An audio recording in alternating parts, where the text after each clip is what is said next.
to be 45, but we still had to look at all the tax numbers, and I had asked some questions which prompted Patty to put this together for us so we could see the what ifs. Okay. So I think, if I might be wrong, but I think we can change that tax rate that we adopted because we haven't really finally adopted the budget. Is that correct?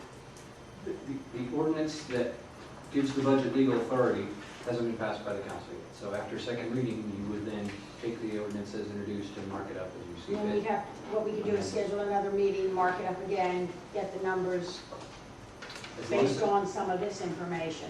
As long as it's passed by the 30th of June. Okay, This is- the other day we voted on 45 cents. We did. And we asked staff to suggest reductions in the 83,000. What exactly are those suggestions?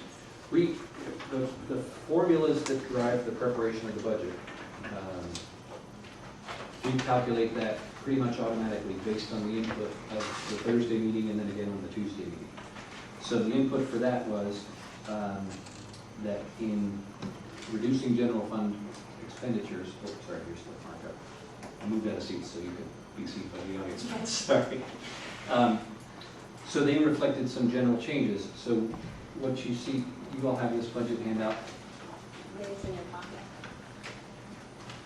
in the pocket of your packet. Yeah. In the pocket No, of in the your pocket. binder. Yes. Should be a stapled.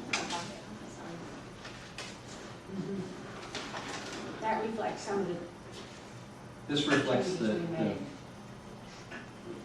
what I would consider to be a moving, fungible amendment that is being prepared to amend this legislative document that was first read. So as you finalize the amendment, then the simplest legislative thing to do would be to finalize the amendment and move to amend the original ordinance as a package, and then Okay, if the I just amendment asked passes. where the 83,000 I'm sorry. came from, exactly. I got carried away with the process, so yes. The 83,000 effectively, with the other changes, which affected other revenue pieces, but that 83,000 eventually came out as tacked on to commercial borrowing. Now, whether you ultimately, since the council actually has to approve floating bonds taking out loans, effectively commercial borrowing is either drawing from reserves or commercial borrowing.